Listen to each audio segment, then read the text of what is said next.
Est-ce que Artlist c'est toujours utile en 2025? La réponse courte, c'est oui, évidemment. Mais pourquoi? En fait, Artlist, banque de vidéos, banque de musique professionnelle pour ces vidéos. Donc, si t'es monteur, vidéaste et tout, faut l'utiliser. Il n'y a pas d'autre choix que d'utiliser Artlist tellement tu as de choses.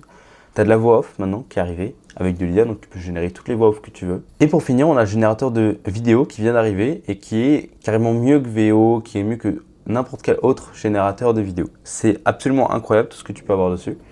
Est-ce que c'est toujours utile en 2025? Si tu veux de la qualité, parce que maintenant avec toute la génération d'IA, etc., est-ce qu'on peut vraiment avoir de la qualité? En termes de vidéos, pour l'instant c'est compliqué. Là c'est déjà des vidéos qui ont été filmées par des vidéastes professionnels, donc tu as juste à te servir. C'est des vidéos qui peuvent être en HD, en 4K, en 4K ProRes, en RAW aussi, c'est absolument incroyable. Tu peux vraiment te faire plaisir sur tout le color grading, etc. derrière. C'est aussi des musiques faites par des musiciens professionnels.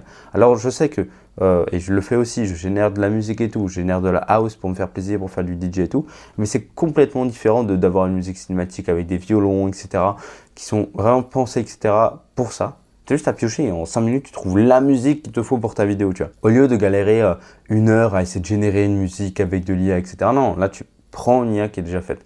Donc tu économises énormément de temps. Pour le peu que ça coûte, tu peux vraiment, en tant que créateur, aller extrêmement loin. Tu as 2 mois offerts en passant via le lien dans la description. C'est un lien affilié, je travaille avec eux. Toi, tu ne payes pas plus cher et tout.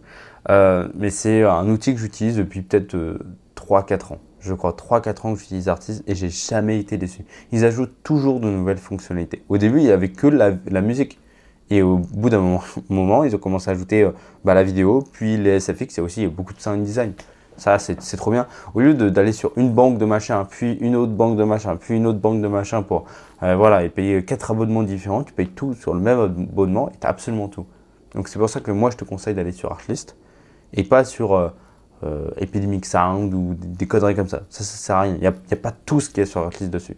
Ils ont complètement bouffé le marché Artlist. Donc c'est les numéros 1. C'est comme NordVPN dans les VPN, hein, tu vois, c'est les numéros 1. Il faut aller chez eux parce qu'on a énormément de qualité, énormément de musique et de vidéos qui apparaissent tous les jours. Tous les jours, il y a des nouveaux trucs. Donc ça, c'est trop bien pour nous, les créateurs de contenu.